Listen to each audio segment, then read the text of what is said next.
Hi hello எல்லாருக்கும் வணக்கம். இன்றைக்கு ஒரு ஹெல்த்தியான ரெசிபி கீரை புட்டு எப்படி செய்கிறதுண்டு. நாங்கள் ஸ்ரீலங்காவில் அடிக்கடி செய்து சாப்பிட்ற சாப்பாடு இது. இங்கேயும் நான் செய்து சாப்பிட்றேன். நான் அதை எப்படி செய்து நான்ன்றதை பார்ப்போம். அதுக்கு நல்ல ஃப்ரெஷ்ஷான கீரை வேணும். நான் ஃப்ரெஷ் கீரை வாங்கி நல்லா கழுவிட்டு தண்ணி வடித்து வச்சுருக்கிறேன். இதை சின்ன சின்ன வெட்டி எடுக்க வேணும். கீரையில் தண்ணி இருக்கக்கூடாது. ஏனெண்டா கீரை அவியக்குள்ளே தண்ணி விடும். அதால் தண்ணி தன்மை இருக்கக்கூடாது. நான் இதில் தண்ணி இல்லாமல் தான் எடுத்து வச்சுருக்கிறேன். அப்படி தண்ணி தன்மையாக இருந்தால் புட்டு கட்டியாகிடும். சாதுவான ஈரம் இருக்கலாம், ஆனால் நிறைய தண்ணியாக இருக்கக்கூடாது.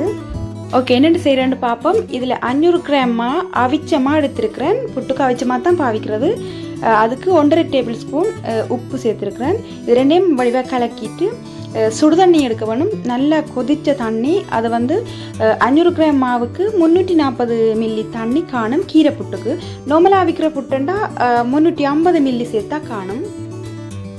கீரை புட்டுக்கு புட்டு கொஞ்சம் மாத்தன்மையாக இருக்க வேணும். ஏனெண்டா கீரை அவியக்குள்ளே தண்ணி விடும். அப்போ அந்த பதம் சரியாக இருக்கும்.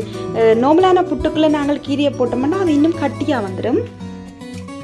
இது நல்லா அமர்த்தி குழைக்க வேணும். எல்லா மாவும் சேரக்கூடிய மாதிரி குழைச்சிட்டு 2 கையாலையும் உருத்த வேணும்.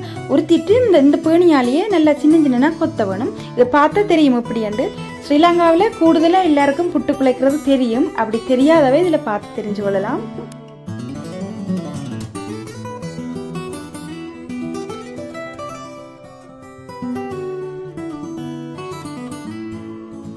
இப்போ இது சின்ன சின்ன எல்லாம் கொத்தி எடுத்துட்டேன். கையால் எடுக்கக்குள்ளே உருந்து கொட்டுப்படுற மாதிரி இருக்கும். இது சரியான பதம். அதுக்குள்ளே இனி இந்த வெட்டி வச்சிருக்கிற கீரையை சேர்க்க போகிறேன். கீரை கணக்க சேர்க்க தேவையில்லை. கொஞ்சம் கொஞ்சமாக போட்டு அவிச்செடுக்கலாம். அதோட சின்ன வெங்காயமும் பச்சை மிளகாயும் எடுத்துருக்கிறேன். இதை சின்ன சின்ன வெட்டி போட வேணும். பச்சை மிளகாய் உங்களுக்கு ஏற்ற மாதிரி அளவு எடுத்துக்கொள்ளலாம்.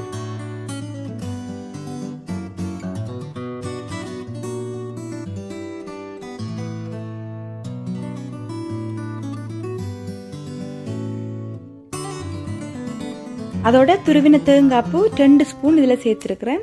கூட வேணுமெண்டா கூட சேர்த்துக்கொள்ளலாம் நீங்கள். இனி எல்லாத்தையும் மிக்ஸ் பண்ண வேணும். நல்லா மிக்ஸ் பண்ணிட்டு அவிச்சு எடுக்கிறது தான்.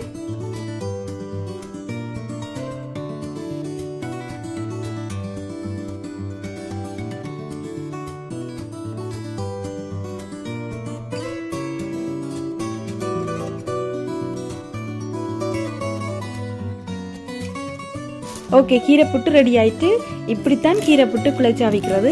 உங்களுக்கு தெரியாதவ இதை பார்த்து தெரிஞ்சு கொள்ளலாம்.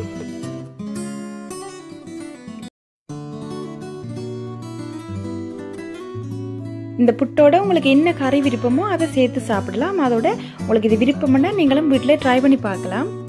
என் சேனலை சப்ஸ்கிரைப் பண்ணாதவ சப்ஸ்கிரைப் பண்ணி வச்சுக்கொள்ளுங்க. வார வீடியோக்கள் பார்க்குறதுக்கு ஈஸி. அடுத்த வீடியோவில் சந்திப்போம். பாய்.